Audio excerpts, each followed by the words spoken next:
Welcome into the Sports Buffoons Podcast.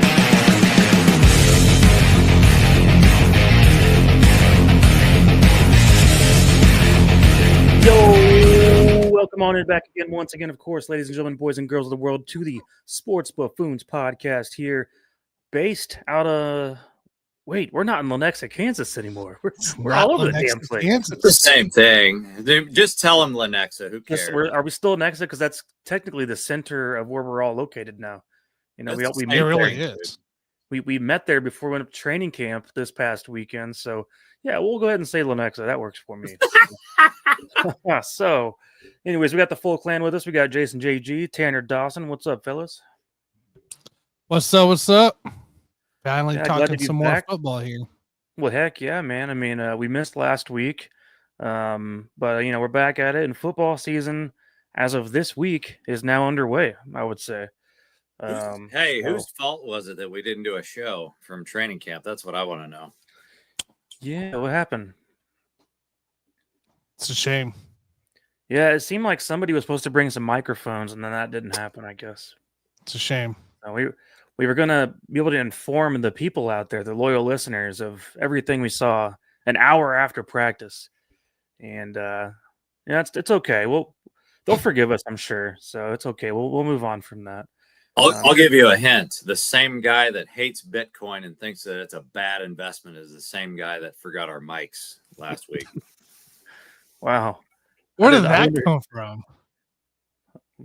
It comes from my heart, dude. I'm speaking from my heart, not my mind now. You can feel it in his heart. Not dropping millions on it doesn't mean I hate it. Okay. Well, guys, I mean, at least the good news is we have a ton of Chiefs talk to get into today, and kind of go over what we saw from Sunday and things that stood out, some things we got to see in person. And you know, the great thing too is it wasn't rained out. We've had a couple the past few years that got rained out, which ended up making it a rough time, but we've had perfect weather most of this past week, so I mean, I'm happy with it. Hallelujah, dude. Finally some good weather, really nice weather. It was a great training camp day. Before we get into it though, everyone likes to know what you guys sipping on right now. Hey, a little Forester, baby. All right. Forester and Best Value Cola.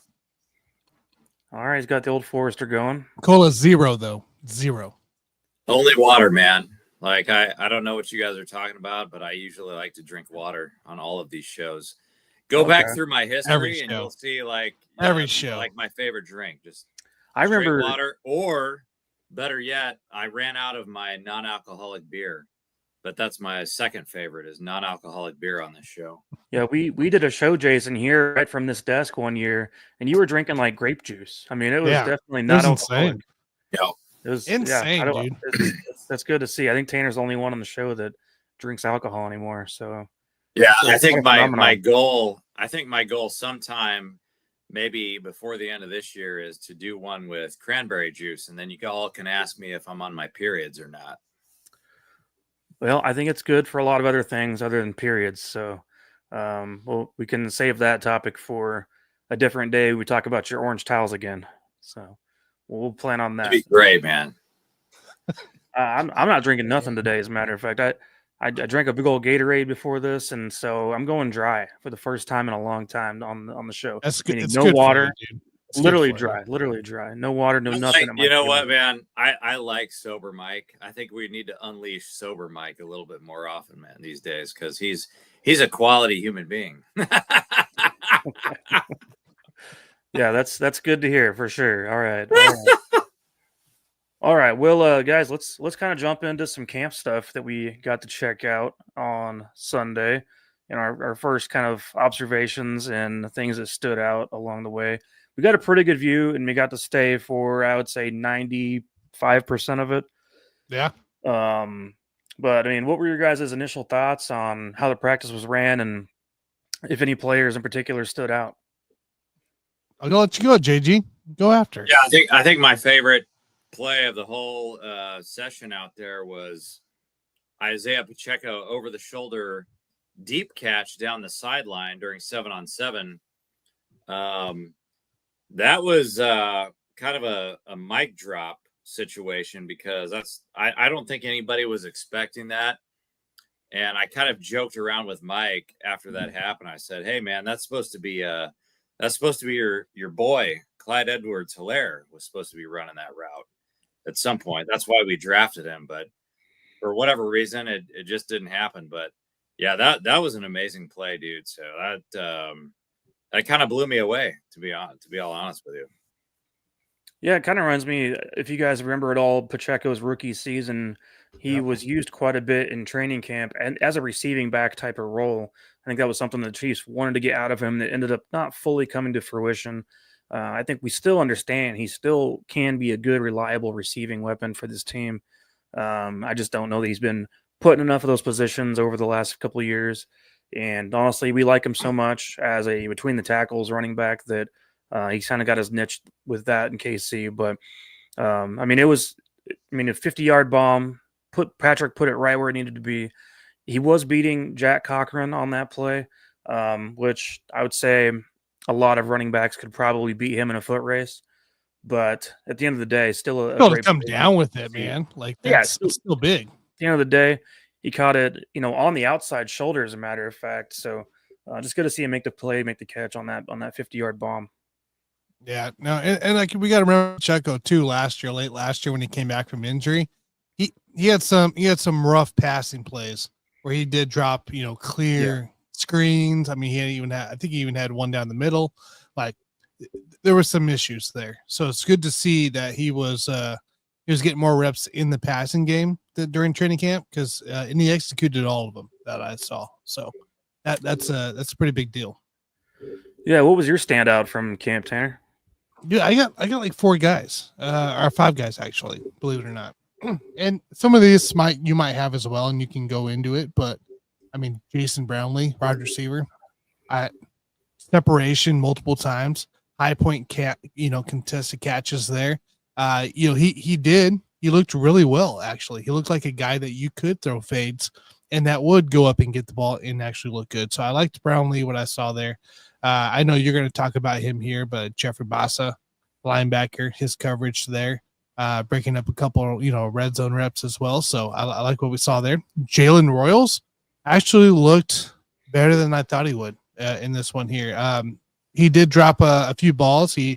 But one was definitely contested. It almost was a one-handed grab there with the Minshew throwing. But overall, I liked what I saw out of Royals.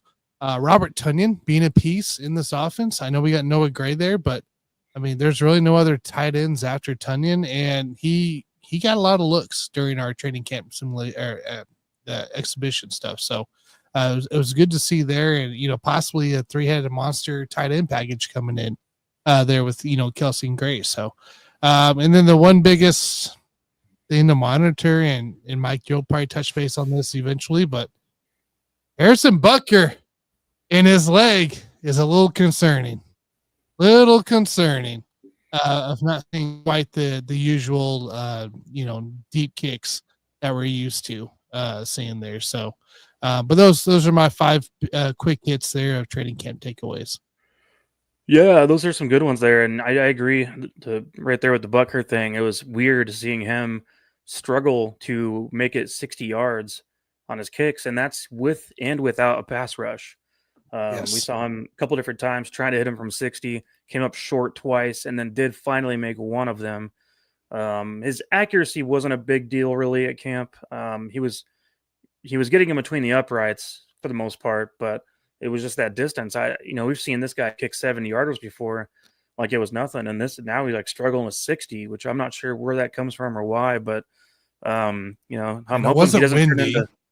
No, it was no wind like at all. That at all. He's turning into Morton Anderson already. We can only make him from 40 in that.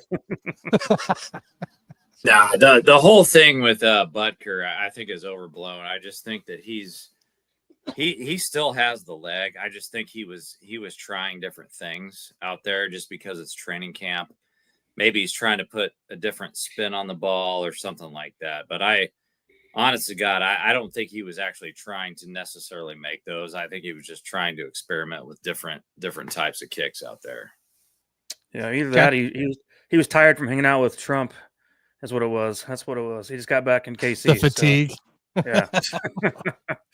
Well, who'd you have down, Mike?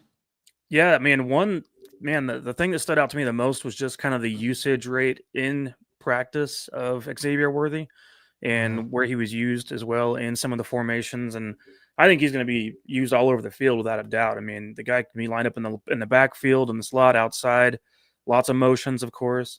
And he was catching everything. I mean, his hands look phenomenal, and his route running is great. There was the play over the deep middle of the field that totally blew me away, that Patrick fit the ball in this window that shouldn't have existed. It was clearly an anticipation type of throw, and I saw the highlight later behind on. the linebacker, right?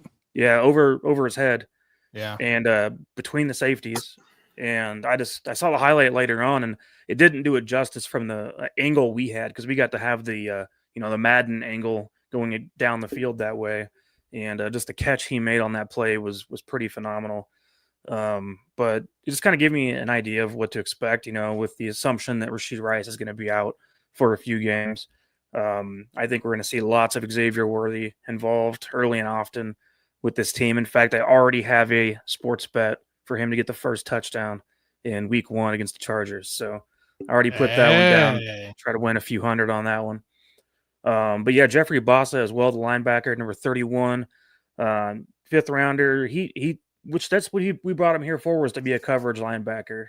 And I was really happy to see that because, this team, we have Nick Bolton, Leo Chenal, Drew Tranquil, all guys who are really good run-stopping linebackers. But we don't have a linebacker on this team that can actually cover tight ends. And Jeffrey Bossa actually was covering Kelsey on a route and was able to make a play between the 20s and knocked a pass out from him as well. And I saw some really good coverage in the red zone down, I think, inside the 5 or 10 yard line by the end zone. Bossa's a guy that this team has always had 3 safeties, and they've rotated in that third safety in those nickel packages and then removed a linebacker. And Bossa might be a guy at times you're okay with leaving him out on the field in those nickel situations. It's going to, depend on certain things, but if he can continue to progress at the rate I think he's going to, then it's a great addition, and that's what he was known for in the draft. So I like to have that versatility of having both run stopping linebackers as well as a guy who can actually cover a tight end on this team. So that's nice to see. I wish we had gotten to see a little more personally, but from the O-line and D-line, got to see a few things, but they were not in full pads. They were in shells and shorts for the day. So not the most physical practice in the world by any means. And yeah, Jason Brownlee, as you mentioned earlier too, the red zone catches, the contested catches were impressive. And this is a guy who, actually played with the Jets actually not too long ago. And I think that he's a guy who probably won't make this team, but he'll find a way to catch on somewhere else if the Chiefs don't hang on to him. So yeah, overall, I thought it was a good day of practice. Things looked sharp. Mahomes' ball placement was phenomenal on Sunday. Yep. And I think that's just kind of been the way it's been all camp. He looks great. And I'm excited for getting to Saturday night, really. Right. That's the biggest thing, is getting to Saturday night right now. So yep.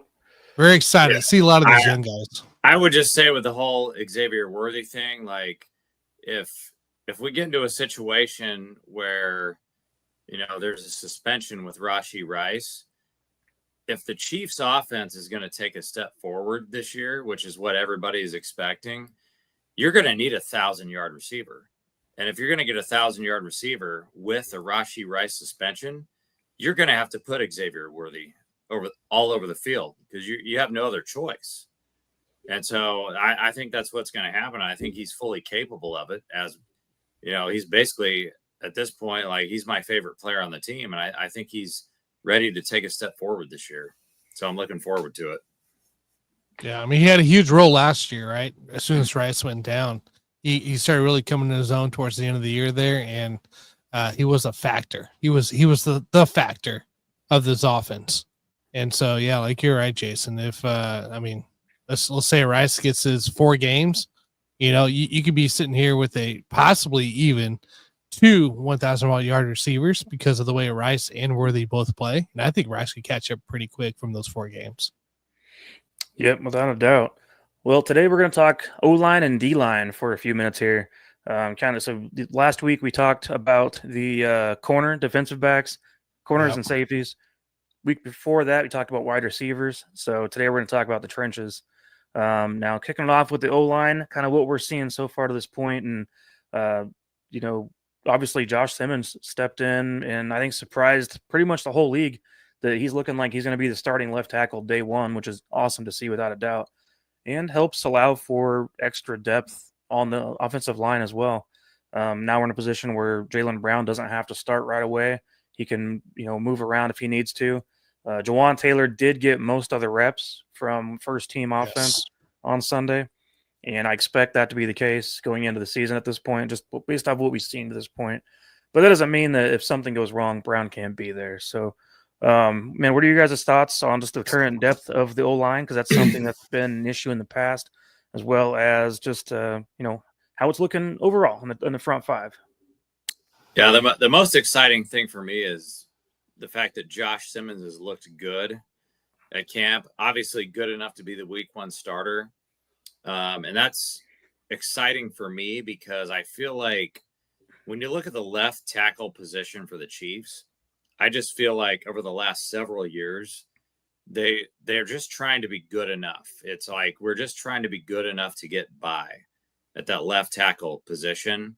And it's very frustrating for a lot of Chiefs fans. And we want to see a guy, and hopefully it is Josh Simmons, but we want to see a guy that we can depend on to be possibly an elite left tackle, which that's very difficult to find in this league. I feel like when you look at the quarterback position in the NFL, that's the number 1 position that teams look for. But the left tackle is probably outside of quarterback.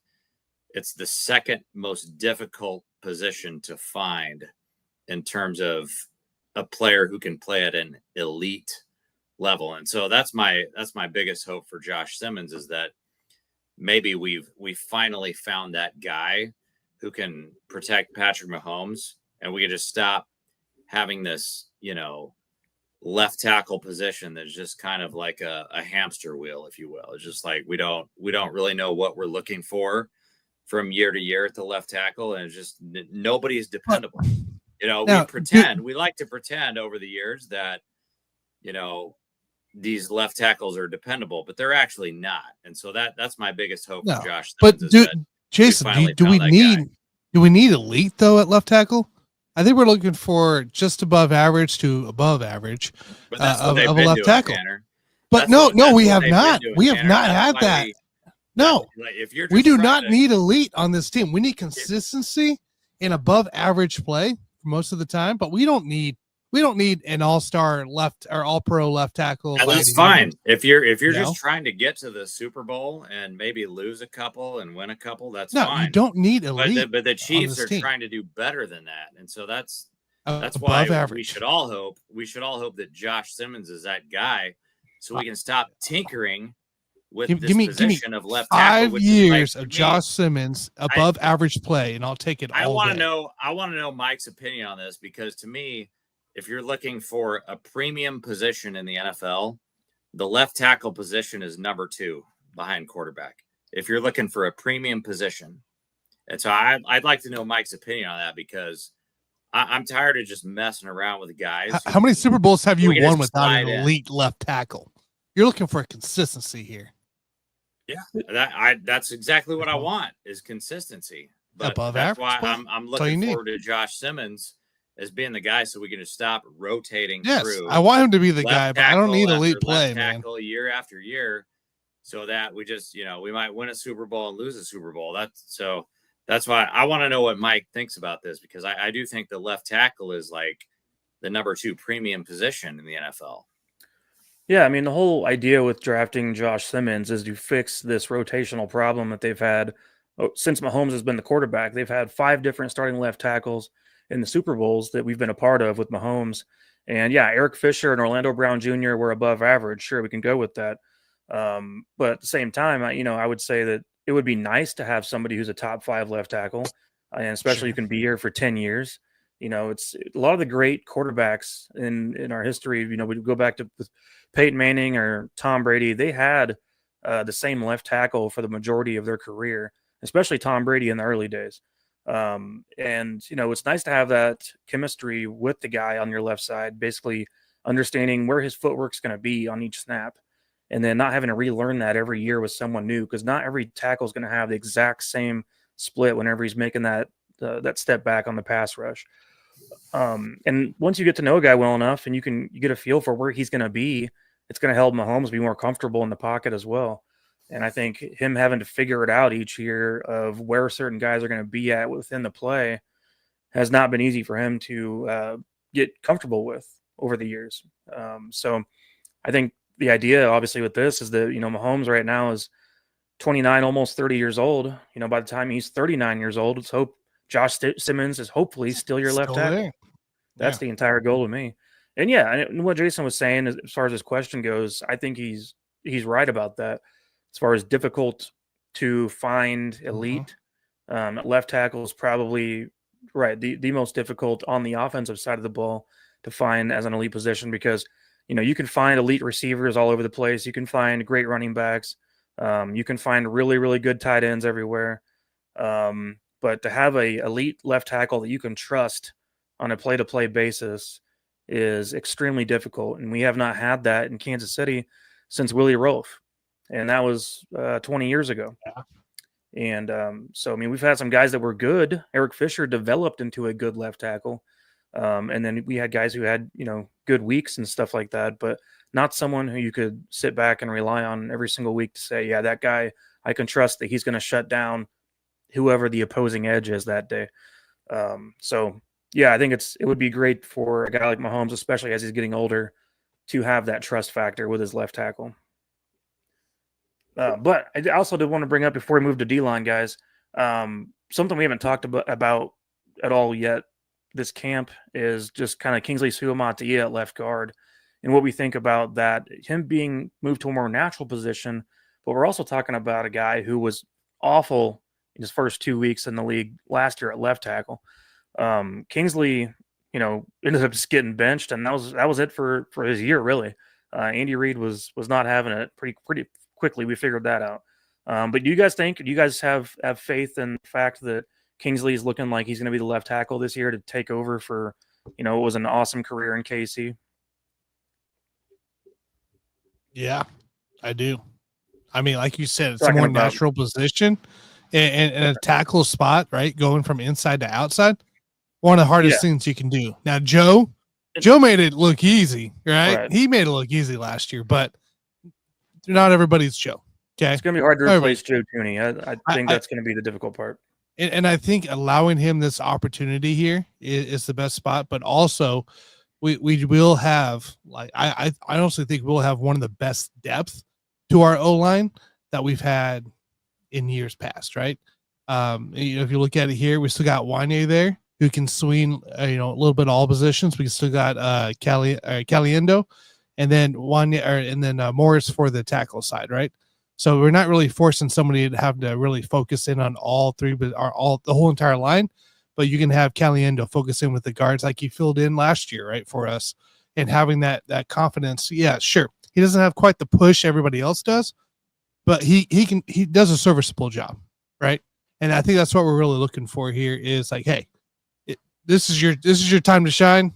I love the opportunity. It's more natural position, and he looks way more comfortable from every clip I've seen in that position than he did, anywhere else. Hansen too, Norzad. Yep. I generally think they keep Morris.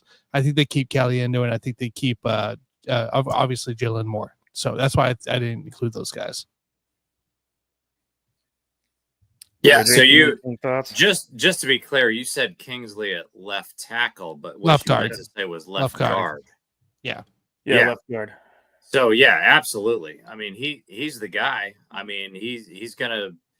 I think it was a little bit too soon for him to try to do what he tried to do last year. But in terms of left guard, I think I think he's going to easily be able to slide into that role. And I have no I have no questions about Kingsley at this point for left guard. All right. Good. I'm looking forward to preseason week 1 to get a better glimpse at how he's going to look on the interior. So that will be nice. Guys, let's jump over to the D line, where it's maybe a little more fun and interesting to figure out at the moment. It is. Especially with the rotation. And you got guys right now on this roster in the DN position that, first of all, either need to stay healthy finally, or they just need to actually make an impact. And I'm referring to Felix Anudike-Uzomah is the guy who needs to actually make an impact on this team if he's going to make the team. I mean, I'm sure he will, but he hasn't shown anything to this point. Nah, just cut him, dude. Cut him. And then, Charles Omenihu had, 1 start last year, got 1 sack. It would just be nice to see him on the field for a full season. No suspensions, no injuries. And I think he could be a hell of a player if that can come to fruition. But otherwise, rotation is right. Yeah, I mean the rotation though I think can be pretty high quality when you look across. I mean Mike Daniel is going to be a consistent guy as usual. He's going to probably get you 6 or 7 sacks at the most, but he's reliable in the run defense. George Karlaftis just got paid. I mean he's your top dog. He's probably good for around 10 sacks, and then we got our rookie Ashton Gelati, who so far has looked pretty good in training camp, and he's mixing it up with guys. He's fighting hard. He's going to be one of those guys similar to George, actually, as far as I can tell. So what are your guys' thoughts right now on the current D-line situation? Yeah, I think for me, like if you're looking for a breakout candidate, it's got to be Charles Omenihu. I know it's a lot of fun to watch the rookies just try to fight for spots and what have you, but Charles Omenihu, if he can stay healthy, is a guy that I'm going to be looking for as a breakout candidate because we got to improve the pass rush. If we had a rematch, which we will, I believe, in week 2 against the Eagles, like that's the one thing you have to improve is your pass rush. And so Felix, I don't really know what's going on with that guy, but I think that Charles Omenihu has the experience to be a breakout candidate for me this year. But at some point, you can't just rely on Chris Jones and George Karlaftis. There's got to be another guy. And so that's why I'm going to be watching these rookies. And I don't know what you guys think about Felix, but I don't really know what's going on with that guy right now. Right now, he's within the third strings. So take that with what you may. Yeah. I mean, from a D-line stance, right? We did pick up Jerry Tillery from Minnesota. He looks like a freaking beast on the field, by the way, when we were walking by. Massive guy. Currently slated to back up Chris Jones right there with Mike Pennell, right? But I'll be interested with the rookies. And this is something I know we're going to talk about eventually here with the preseason game. But, I mean, Omar Norman-Lott, Ashton Gigliotti, right? These guys they're getting looks in training camp. And normally, from an Andy Reid perspective, you don't see these guys in, goal packaged looks, stuff like that. And you're seeing them in these kind of looks here. Like these guys are going to get their reps and be a part of this defense here if they can perform. I mean, you're talking about possibly kicking out here Malik Herring. You're talking, Felix possibly getting kicked out here and these guys in this place, but you don't need, which is weird, right? And if you look at the draft, it's kind of scattered through the whole NFL, but you don't need these full-time guys going 100% every single play. These college guys aren't playing that way anymore, majority of them, right? But these guys are effective, and when you have the rotation that comes into play, and if you can build something with an Omar or an Ashton, Jerry Tillery, right, or even Charles Omenihu, like getting fresh guys in, fresh legs as much as you can, this could be a big thing here for the Chiefs. And something that they haven't had in quite a few years on this pass rush that could make a difference. And Charles Omenihu not having to play every single down and, fill in for a Karlaftis or a Dana or a situation base, right? I generally think here this D-line, as much as we're questioning it right now, could be a thing this year. Could be better than we're even looking at it from on paper right now, especially with Spags right at the helm. So I I don't know, man. I'm not concerned. Let's just say it that way. I'm not concerned right now because Spags is the D coordinator, and the packages that these guys are being thrown into already at this point. I feel pretty good where we sit. Yeah, I got you. I think for me, I am slightly concerned, and I've talked about this before, but just up the middle, D tackle position, Mike Pennell is an older guy, 34, 35 years old here, and he's not a guy who's ever been necessarily your starting D tackle next to Chris Jones. He rotates in certain game situations, and obviously starts against guys like Derrick Henry and those teams that are run heavy where it makes sense. But I can't sit and see him playing, 70 to 80% of the snaps at D tackle. It's just not going to be him. No, but I don't think he has to. I don't think that's what it's set up for today. He probably doesn't have to, but then after that, there's a lot of question marks. I mean, you brought up Jerry Tillery, but to this point, he's been a bit of a bust. So he's got a lot to prove. And then Omar Norman Lott, all we've heard so far is some training camp rumors about how he's looked good. We don't know much about him, and he didn't play a whole lot at Tennessee. So for me, he's up in the air in a lot of ways. But he did play in key situations, right? It wasn't just get your playing time in. It was specific situational ball that he was he made an impact in for Tennessee.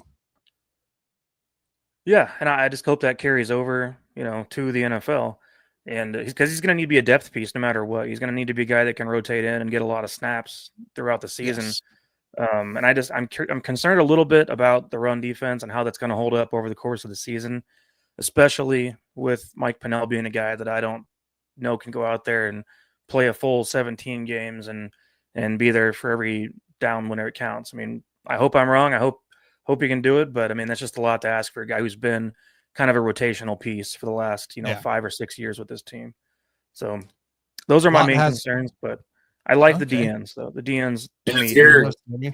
If you're Mike Pennell at age 35 and you're a washed bum, I mean, that's a coin toss. Like, he could have an amazing year, or it could go south really, really fast. You just don't know what's going to happen with a guy like that at age 35. Yeah, and I don't think he's a washed bum or anything. He's not a bad player. He's just a one-trick pony where he's there to stuff the run, and it's just a lot to ask for a guy at his age to now all of a sudden be a full-time starter on paper. So yeah, that's fair. Because otherwise you got to bring in Omar Norman Lott and Jerry Tillery, who still has a lot to prove, that he's underachieved so far in his career in the NFL. So that's my main concerns with the D-line. Otherwise, I do like what they got going on. And if nothing else, at least we got some linebackers that can stop the run up the middle. Yeah. And I know on one of the days, I can't remember what they were where I saw which day I saw it on, but they were running a lot of Jones, Karlaftis, and Menahue with a bunch of everything else behind them. So really running the 3-man on the line. So and they were forcing stops. So all right. Well, I think we all agree on the breakout candidate. I mean, it makes the most sense for it to be Charles Menahue. Jason already alluded to that a little bit. I like that. Unless you think Felix could be the guy. Nope, I think Felix gets cut. I think he's sorry, buddy. I think he gets cut. I went to a couple of K-State games and got to watch Felix and really liked him, just from afar watching him at K-State, but it has not translated at all yet to the league. So it's been very unfortunate to see. 3-man, yeah. I think that's why they did it, because of Leo, Sammy. So, yeah. All right, guys. Let's kind of talk about game one. What to expect coming up here on Saturday night. Game one. So we have. Yeah. We're gonna be in Arizona. Yeah, we're in AZ, horrible field. Like Dave suggested there. Look, we do have some injuries out here. I do want to throw out there, right? Recently, we have Rashee Rice, with a groin injury. Probably won't see him this weekend. Hollywood Brown still with an ankle. Won't see him. We do have Darius Rush, Eric Scott Jr. cornerbacks. Bush are all hurt. I think Eric Scott and Darius Rush got put on IR. Won't see them. And then Fulton obviously is Fulton and Tranquil. We probably won't see as well because they're dealing with injuries as well. So we're a little beat up. We're going to see a lot of playing time from the young guys for preseason game one as we get into it. And there's weird as it is for an Andy Reid. I doubt this actually happens, but everybody's kind of swirling around. Even how about your Chiefs? Or how about those Chiefs guy? He was even talking last night on his live about possibly not really seeing the starters at all for game one. And that's unlike Andy Reid. I would be surprised if that doesn't happen, or at least seeing some starters. But I mean, just something to be aware of. It's going to be a really low, snap count at worst, and seeing that. But yeah, it's a lot of these backups are going to get tons of playing time. Yeah, and I do think we will see the starters play the first series. Andy's done that every year where they play one series. Last year, Pat had 4 attempts in his first game, and then that was it, just the one series. Yeah. And then after that, I think we will see Minshew for possibly the rest 2 of the series. First half, maybe. Yeah, possibly 2 series. A quarter, the rest of the quarter. But then we're going to throw in Zappy, in the end of the second quarter, something around that, and then then we'll let Oladukan go ahead and finish out the game throughout the entire second half. I think is how this is going to unfold. But I mean, there's still some fun receivers to watch. I mean, I think this team already has fun receivers, even with Rashee Rice out, that's fine. Worthy will play, I think, a few snaps with the first string, of course. But some guys to look forward to at this point: Jalen Royals, Tyquan Thornton, who's been a camp standout. And then Jason. How surprising is that? Well, Tyquan, keep in mind, this guy was a second-round pick not too long ago. He was, yeah. And just keep in mind about that. And now he's with a quality team, and not those crappy Patriots. So, I mean, that's a guy looking to make the team who's now actually working in as a gunner as well in special teams to try to add to his arsenal and value to the roster. So I think we'll see. I mean, I think Nico too. Nico being a possible guy that we enjoyed. I remember a few years ago watching him in camp or preseason games. Yeah, he was very exciting to watch, and of course Brownlee, like you talked about too. So, those few guys see when the reps and Royals. Stuff. Yes. Yeah, Royals and Nico, Thornton, and Brownlee will be getting plenty of playing time. And then there's some other guys in the back end of the roster that you'll see tons of, like Elijah Badger, who's brought over. Hal Presley, player, Keyshawn Smith as well. So Mike, how much are you going to be watching your guy, man? Step up.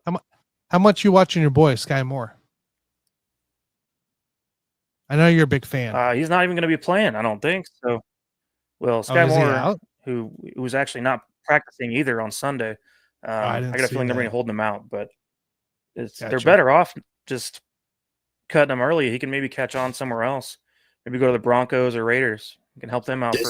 Did he not get moved to the WNBA already? I thought that was a done deal. The dildo league? No, he was the guy watching from courtside throwing dildos on the court. Yeah, that's what Sky Moore's doing for a living. Oh gosh. Yeah, I think for preseason game one here for me, right? It's after the starters. I'm more curious of, the wide receiver room, obviously get into that, but I'm also kind of curious, like, where does Tunyon and Gray match up here? Does Gray get a little bit more playing time within that rest of the first quarter? Is Tunyon more involved? Like, where's that kind of go in? As well as we just talked about the DL guys, right? Ashton and Norman. I want to see them, see how they perform, see how they look against second and third string guys. So, a lot of it's on the rookies for me. Honestly, Noah Williams in the corner side, I know he'll get plenty of work as well. So I'm very curious to see how mainly this defense looks with these young guys and see what kind of depth we got coming up. Yeah, I agree with that. Defense is what I'm going to be looking at the most, I would say. I'm just curious about the secondary. I'm curious about the back end linebackers. And one of the guys here I might talk about in a few minutes, but I'm really kind of excited to see if we get to see very much of Brandon George go out there. Mm-hmm. It's one of our third string linebackers actually right now. But if you guys know much about him, his RAS score is 7th all time for linebackers. Basically, it's an relative athletic score is number 7 all time across over 3,000 linebackers. and his vertical jump was 42.5. So basically, it calculates your height, weight, speed combined with all of your athletic scores and gets you out a number. And his 9.98 out of 10. 9.98 is his for a RAS score. linebacker. He was undrafted. So Yeah. Pitt. Holy cow! And I'm looking forward to seeing if what he's going to do. I mean, is he just a great athlete, or is there potential for him to be an actual legitimate linebacker in the league? So, anyways, interesting guy to watch for this weekend. What about you, Jason? What are you looking forward to for preseason game 1, man? I mean, you guys alluded to it. I mean, it's all about the receivers for me as usual. Jason Brownlee. I want to see if he can carry that momentum that he's got going from training camp into the preseason game. And yeah, I'm watching the receivers, and I'm also interested to see if old Bailey Zappi could earn himself a starting job with the Cleveland Browns, because all of their quarterbacks suck. So I can make a prediction that Bailey Zappi, if he performs well in this preseason game, could eventually be the Cleveland Browns starter, maybe like week 6, week 7, something like that. I mean, are you insinuating Bailey Zappi is going to get an opportunity to play somewhere else? Yeah, most likely. Okay, maybe he can go to the Jets. I mean, maybe that's his next location. Miami. Tua's going to get hurt again, so maybe it's a possibility. Hey man, we got more bad quarterback starters than you think in this league. No, I know there's a good handful of pretty bad ones. And Bailey Zappi was a starter as well himself. He was a starter at one time, multiple times. So I mean, but who knows? It's tough. He's the modern day Matt Castle, who's probably going to be a Pro Bowler one of these days. Well, we might try to hide him on the practice squad. We'll see how things unfold. I'm guessing that's what's going to happen. But holy cow! Holy cow! But man, looking forward to seeing how some of these guys step up and who stands out on Saturday. There's always going to be a surprise name that has a big time play here and there, and we get excited about. So I'm looking forward to seeing how things work out. Let the buffoons out. Here we go.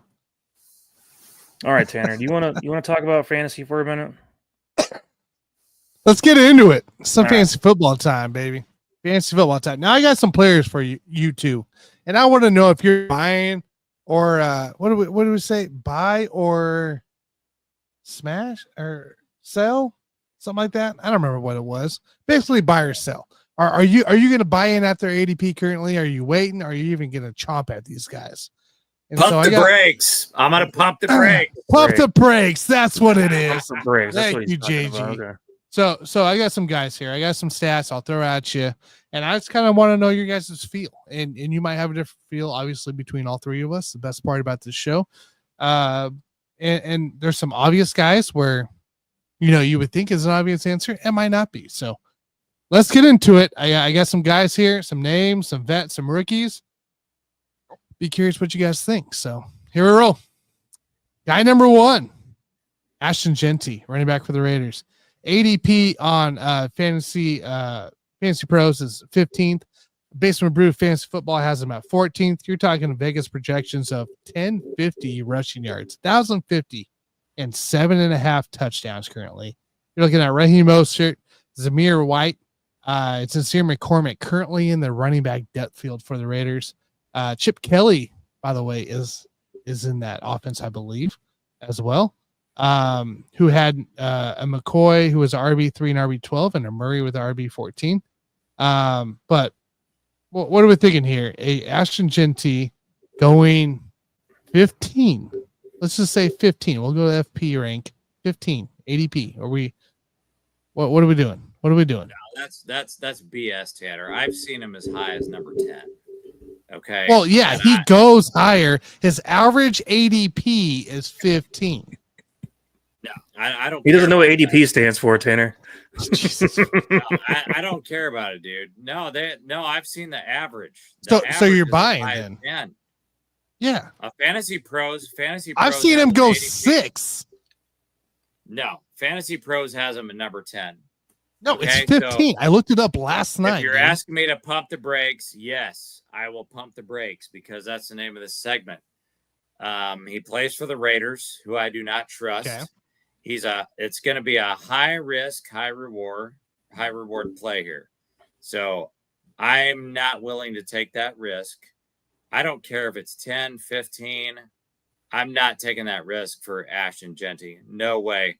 I'm going to pump the brakes on him. I'm going to sell.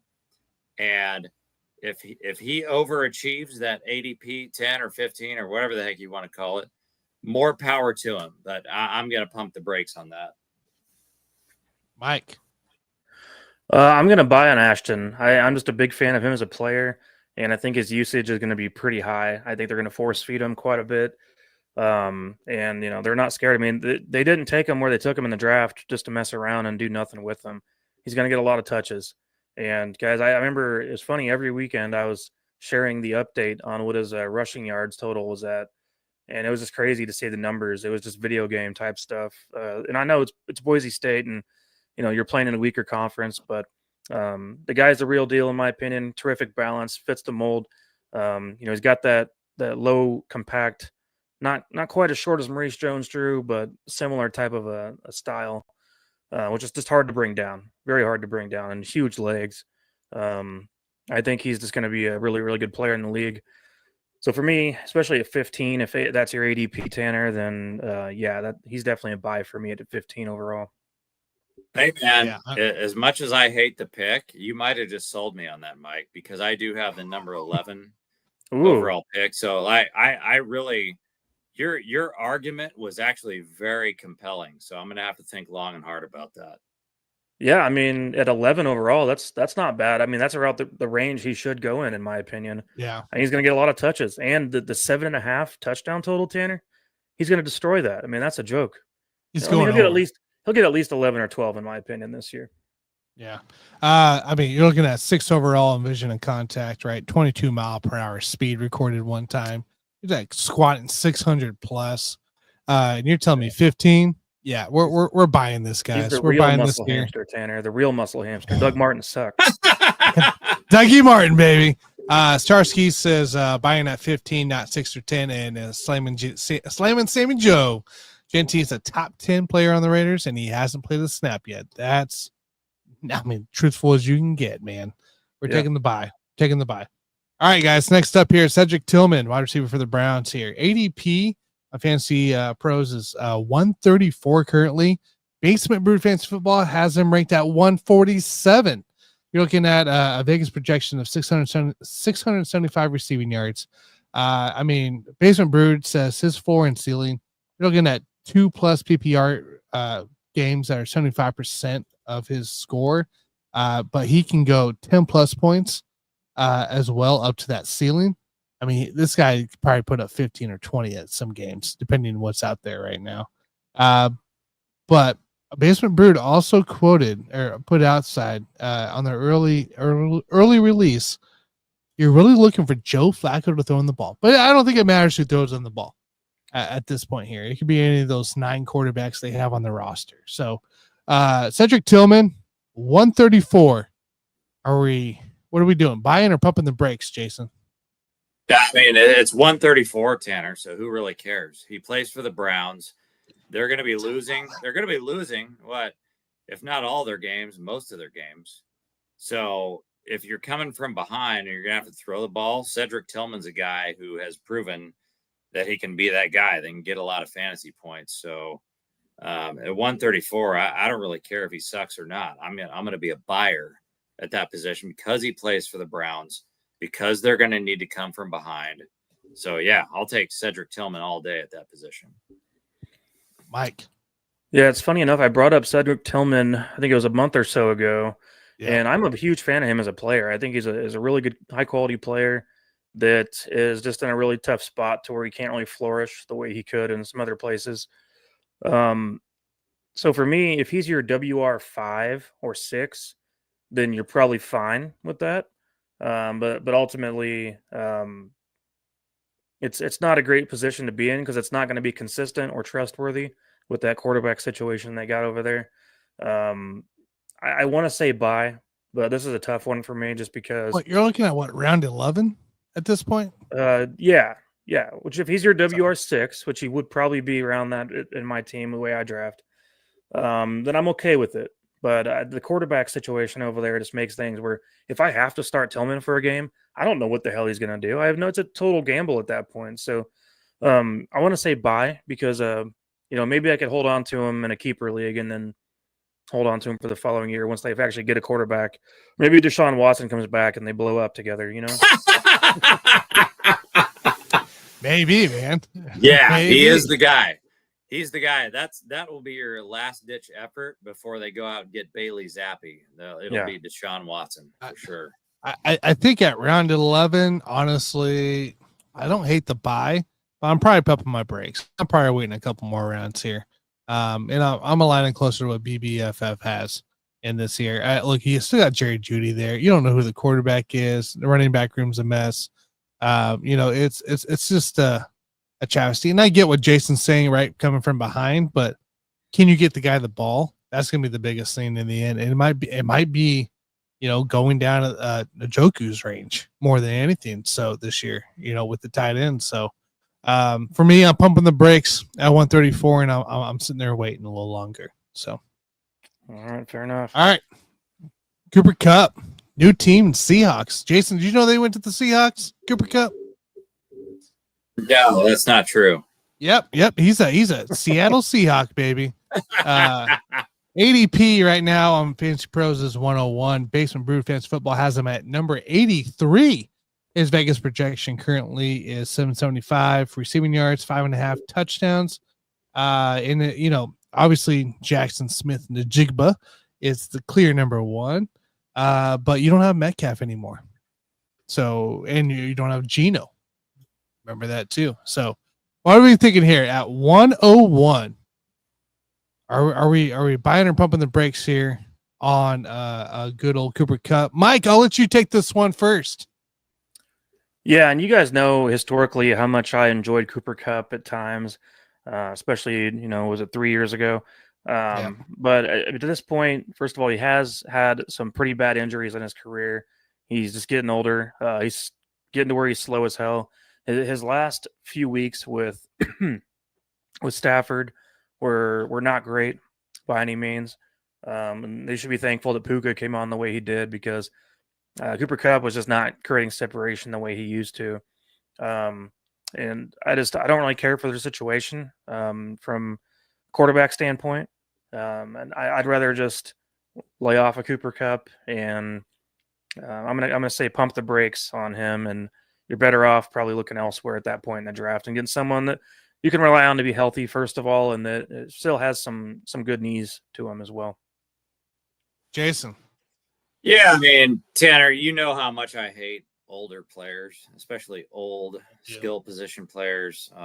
Cooper Kupp's 32 years old. ADP, whatever you said, I think it was 101 or some shit like that.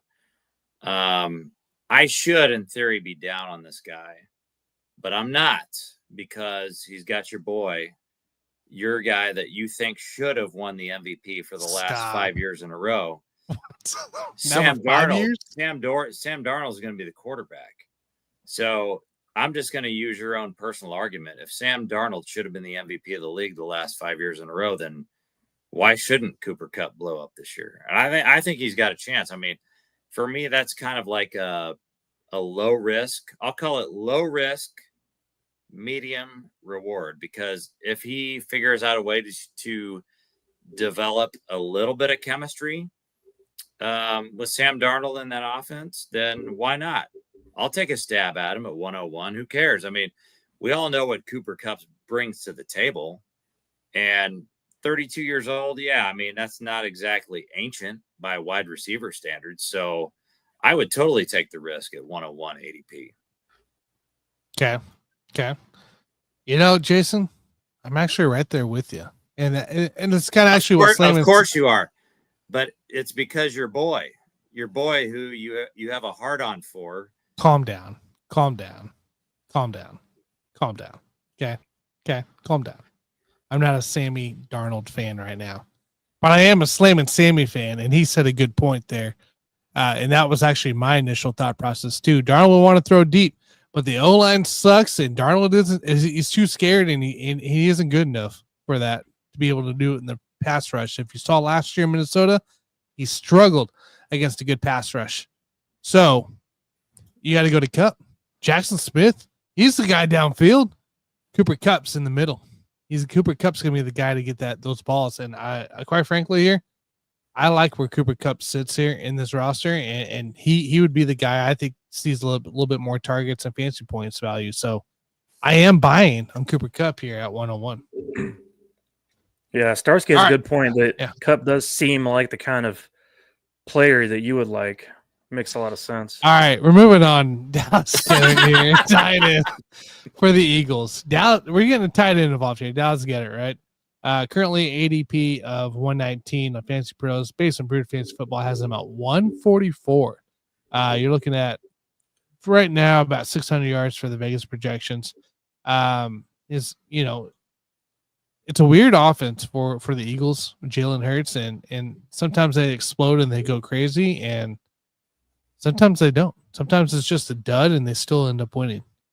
Are we buying at 119 for Dallas Goedert, or are we pumping the brakes here? Mike, I'll let you do this one. I mean, I like Dallas Goedert as a player, and I think he's been okay throughout his career, but I just think you can get better value elsewhere, and you kind of know what you're going to get out of Dallas Goedert. I mean, last year he did miss a few games, but the most touchdowns he's ever had in his whole career in one season was 5, and that only happened one time.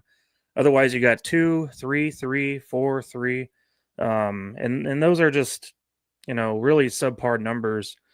I think for that point in the draft, when everyone's looking at tight ends, there's going to be some better options available. So for me, if he's your tight end 2, that's okay, but I wouldn't take him at that spot. So yeah, for me, I would pump the brakes on any Dallas Goedert hype. Okay, JG. Yeah, I would totally take him. 119, Dallas, go dare. I mean, it's not like we all think that the tight end position is going to be our league winner. It's just kind of a position where you gotta throw a dude in there. And I think at 119, I mean, Dallas Goedert is going to get his red zone looks. And so the dude is only 30 years old. And I think that he could actually blow up this year.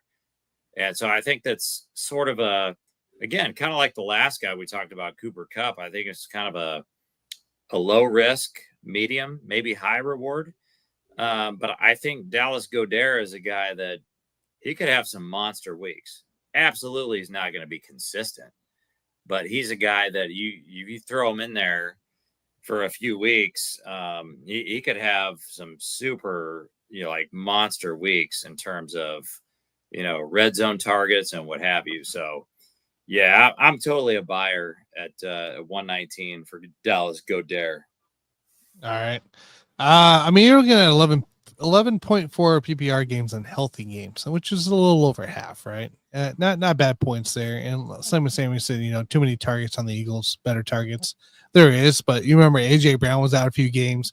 Devontae was out a few games, right? The only one was really Saquon there. And Dotson, I mean, we don't even know where he left for at this point. So am I buying at 119? No, I am pumping the brakes here. I'm kind of similar with Mike here around that range, but he's not too far from 119 in my book. So I'm pumping the brakes here. All right, the final one. Now, this is an interesting one, right? I've seen this range, literally this range, go from the middle of the second round, and then the latest I've seen them as of late as well is damn near the 8th round. Okay, so we're talking a big range in my best balls that I've seen this guy drafted. Travis Hunter, wide receiver for the Jaguars, right? Right now, he's currently Fantasy Pro 68th. Based on Brute Fantasy Football has him 71. Thank you, Tanner. You got the ADP right for once. I swear, dude. I swear. You're just throwing random numbers all over the place. Just random numbers, man. Just random numbers. Random numbers, dude. You got Cohen now as the guy there in the Jaguars offense, and also a head coach, right? Lawrence, he should be healthy. But he's a two-way player. A little risky. A little risky. This guy's playing both ways. What's our take here? What's our take with Travis Hunter? Are we buying or pumping the brakes? JG, final one. Travis Hunter. I'm a big time buyer, dude, because like we everybody knows the talent with this guy. So if all I have to do is spend a 6th round pick, maybe even a 5th round pick, I'm doing it because like people think Jaguars, right? And how bad that team is. Well, you can only be so bad for so long. And this guy is an elite talent. And I think he's got WR1, WR2, maybe upside. So why wouldn't you use a 6th round pick to get a WR1 or a WR2? Trevor Lawrence, I mean, how bad can you get, dude? Like he's not really that bad, but like, can he take a step forward? Maybe Travis Hunter is the guy. And we've been waiting on Trevor Lawrence for I don't know how many years to try to take that next step forward.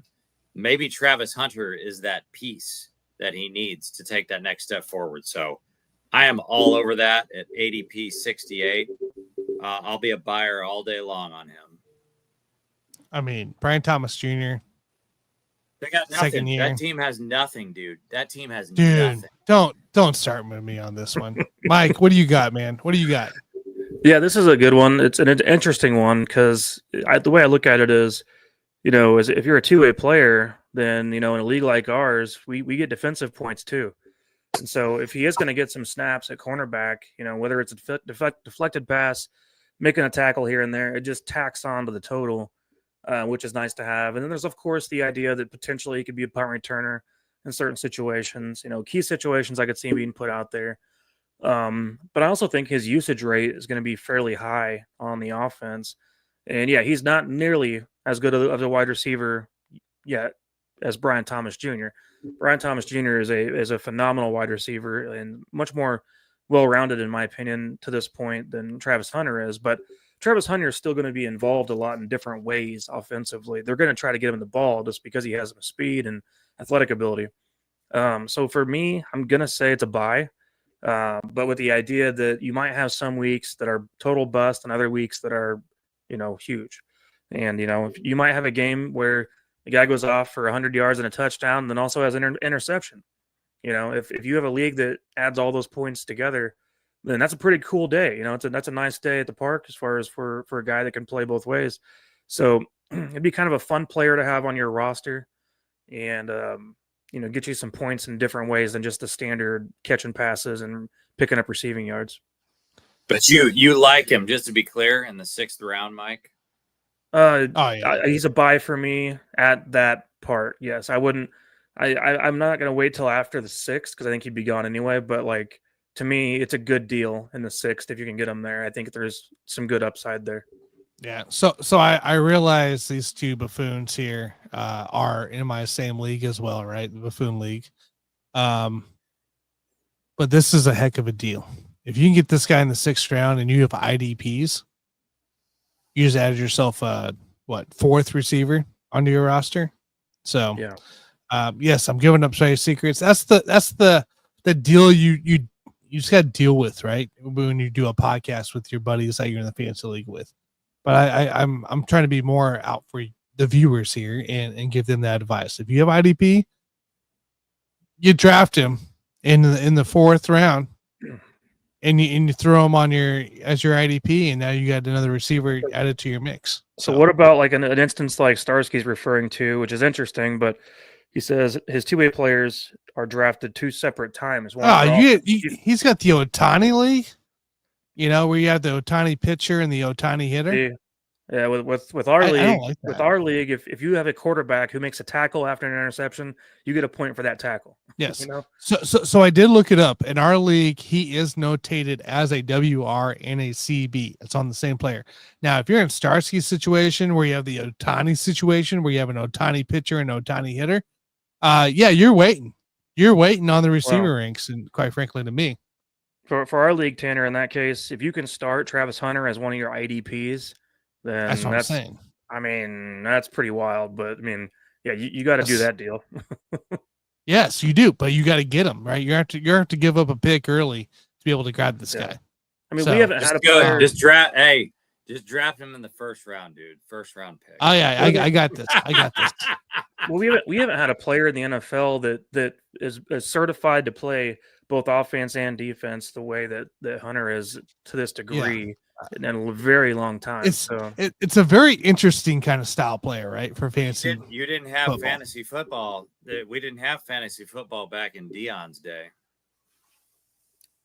Yeah, right. I mean, I guess it was different then because whenever I was playing fantasy, he wasn't playing wide receiver anymore. He was just playing safety and corner towards the back end of his career. And back then we didn't have IDPs. That's right. Back whenever Dion was playing, we just had team defense, so it was a little different. But I think from a league standpoint, right? If we're looking at what our league is, right, where you can put him at either spot, buying him, and I'm buying him early. For it. If we're looking at a Starsky situation where you have two separate players in two separate positions, I call it an Otani. That's what happened to me in MLB this year. I'm waiting. I'm pumping the brakes. I don't trust it. But keep in mind one thing: Yahoo can adjust those player positions throughout the season, even. Yes. So if for some reason the season rolls on and he doesn't play cornerback at all, then they will remove that from his designation. Yes, so just something to keep in mind. Yep, they will make the adjustment. Then you're stuck. So, but yeah, guys, that's our fantasy football roundup here. Buying, pumping brakes here, and I think we all had a little different takes here. It was a good time. Yeah, very very much. Well, guys, what are you guys doing Saturday for the game? And just hanging out at home? I mean, I know it's a preseason week 1, but do we want to run our 2-minute warning? Oh, we have. Oh yeah, you have to. Yeah. What's our 2-minute warning? What's the league's? What's our biggest overreaction after preseason week 1 from across the league? What do you guys got? What are we gonna hear Monday morning on the reaction shows of ESPN or wherever the hell you guys watch? Oh, all I ever hear from Bleacher Report is whatever Shedeur Sanders takes a shit. So that's what I got. That's what I got. It's the Cleveland Brown carousel. That's going to go on, and that's your biggest news. That's your headline. That's whatever literally Sanders your headline. That's the number one overreaction. Whether it's throw a touchdown or interception, it's an overreaction. Gabriel sucks. This guy did this guy that. Yeah, it's going to be Cleveland's QB room for me. And that's all there is. Simple. Yeah, that's all that they're going to talk about, I guess. So. Right. Maybe we'll talk about Travis Hunter, but I don't know. It's going to be more overreaction. It's going to be quarterback based. Everyone's going to make a big deal about quarterback did what for the first quarter. Yeah, it's legit going to be a lot of Cleveland though. So JG, what do you got? Biggest overreaction is after watching that Hall of Fame game with the Lions versus the Chargers. The Detroit Lions will not make the playoffs this year. That was a horrific game. They looked like awful. They looked god awful. They lost their offensive coordinator, Ben Johnson, and that's my biggest overreaction. You will not see the Lions in the playoffs this year. That team is going to be a disaster. Meanwhile, on the other side of the game, the Chargers. I liked what I saw from Trey Lance, and I think he's going to take over for the injured Justin Herbert at some point in the season. And Trey Lance is going to become a quarterback superstar in the NFL. Well, that's a really good story. We appreciate the bedtime story you just told. That's what we'll have to think about while we go to bed and sleep. He got drafted. He got drafted as a superstar. So why couldn't he become a superstar eventually? Trey Lance. Yep, he's going to take over for Herbert. Yep, that is a wonderful bedtime story. I enjoy it. Slamming Sammy says Browns know how to stimulate the media with QB drama. At least it's not about massage tables. Oh, hell yeah. Let's talk about Browns QBs every damn year. Every year, dude. They're all terrible. All right. Get us out of here, Mike. Which one are you guys rooting for personally to be the best one of the bunch? Oh, it's always been Deshaun Watson. Deshaun. Deshaun by It's far. always been Deshaun. I'm kind of rooting for Gabriel to end up being a good player. For me, it's ranked Deshaun Gabriel, right? That's my two. Okay. But I don't mind Shador. I feel like Sanders is getting a lot of hate because of stuff. And I don't think it's his fault. I don't want to watch Kenny Pickett ever again. No, I don't care about Pickett. I want Dylan Gabriel to be a good player. That's what I'm gonna. He did say because of an an injury. Deshaun, yeah. I'll tell you, Deshaun will be one of the greatest comeback stories in the history of the NFL. Being an elite quarterback at one time and then turning into a giant turd and then becoming elite again. That'd be one of the great stories of a comeback story of all time. He can be the comeback player of the year, which could mean two different things. After the he got married, man. He got married. All right. He got married. Allegedly. We could be talking. You mean he has money and somebody was like, "Hey, please put a ring on me." Shador is best built for that challenge circus, and maybe, possibly. Watson. We could also see a lot of Saints news headlines for the QB room there. So that's been popping up lately now again. Yeah, they're just going to be really bad. Oh, it's going to be so bad. Yeah. So bad. Chiefs should look into a Chris Olave trade at some point, maybe.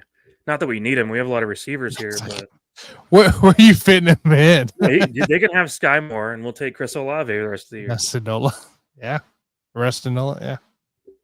Yeah, Sky Moore. Yeah, give him. We'll give him a pick, dude. We can give him a pick. Yeah, Sky Moore and a 5th rounder for Chris Olave. That's a good deal. Yeah, they should do the deal. They should. They're desperate. Yeah, just show him some Sky Moore college tape and be like, here's the player you're gonna get. He's a superstar. So go to the Jets. You could bring Drew Brees back out of retirement, and you'd have Drew Brees throwing the ball to Sky Moore. Oh yeah. Well, that's great because Drew Brees can't throw more than 15 yards, and Sky Moore can't get off the line of scrimmage. So it'll be a match made in heaven. Perfect, dude. But he has to run a route first. So yeah, he did run a route, dude. He's not going to be able to get off the line of scrimmage. He can run a route with the Patrick Mahomes behind the back pass. He did that very effectively. Yeah. Well, maybe you can go to the Savannah Bananas and start doing jumping jacks in the outfield. There you go. Job. Well, Mike, to answer your question before we do the 2-minute warning here, I'm probably just sticking here. So join the game. I'm going to have probably the Royals at the same time. The Royals up my small TV, Chiefs on the big one. But it is officially time to say, this is season, guys, to say, hey, I can't do those plans. The Chiefs play. Yeah, without a doubt. I mean, that's you mentioned the Royals just now, and I couldn't care less if they're playing. They're 4 games back, dude. 4 games back. Care. If the Chiefs are coming back, that is the only thing I care about. What the Royals are doing while the Chiefs are on are completely irrelevant to me. Yeah, I'm just telling you, they're 4 games back. I'm just letting you know. Well, they could lose 20-0 on Saturday. I wouldn't care. I know nobody would. You guys want to talk about? I just use the Royals to bridge to football season. You guys want to talk about the Bet365 app and how amazing they are? Not yet. I'm not betting on that. Very good. They're very good at holding on to your money for a reasonable amount of time. But that's just, so far that's you and like a few other 100, right? And so like I still got to experience it. Mike's still experiencing it. So I won't bet with it until college football starts. So I still got another couple weeks before I pop into that. Yeah, you won't bet with it until everybody else gets crushed and they lose all of their money. Well, so far it says they're paying me on my other bet from earlier, so I don't know. So I don't know. So far I'm not having issues. I'm gonna wait. I'm gonna wait and reserve my judgment until I get screwed over. Yeah, I'll never use them again after this. Just getting free money. So. All right, guys. Well, any final thought before we get out of here? Buy crypto. Okay. That's probably not a bad thought this time of year. Buy early. I want you guys to buy early. It's going up. I want you to buy often. Okay. Probably Don't pay attention Probably Don't a pay good time attention to to what Tanner says. get it You taken should care buy of. early and Yeah. often with crypto. You should probably do it right now. Yeah. Now it's a good time to do it, or it's too late. Let's get the hell out of here, dude. All right, guys. Well, with all that said, then I guess we'll be back next Wednesday, getting to discuss what we got to see from Saturday night and all that kind of good stuff. So, until then, man, looking forward to it. Looking forward to preseason football tomorrow as well. We got some other games on, so I'll be watching some other NFL teams, all that good stuff. So, yeah, I will see you all on the next one.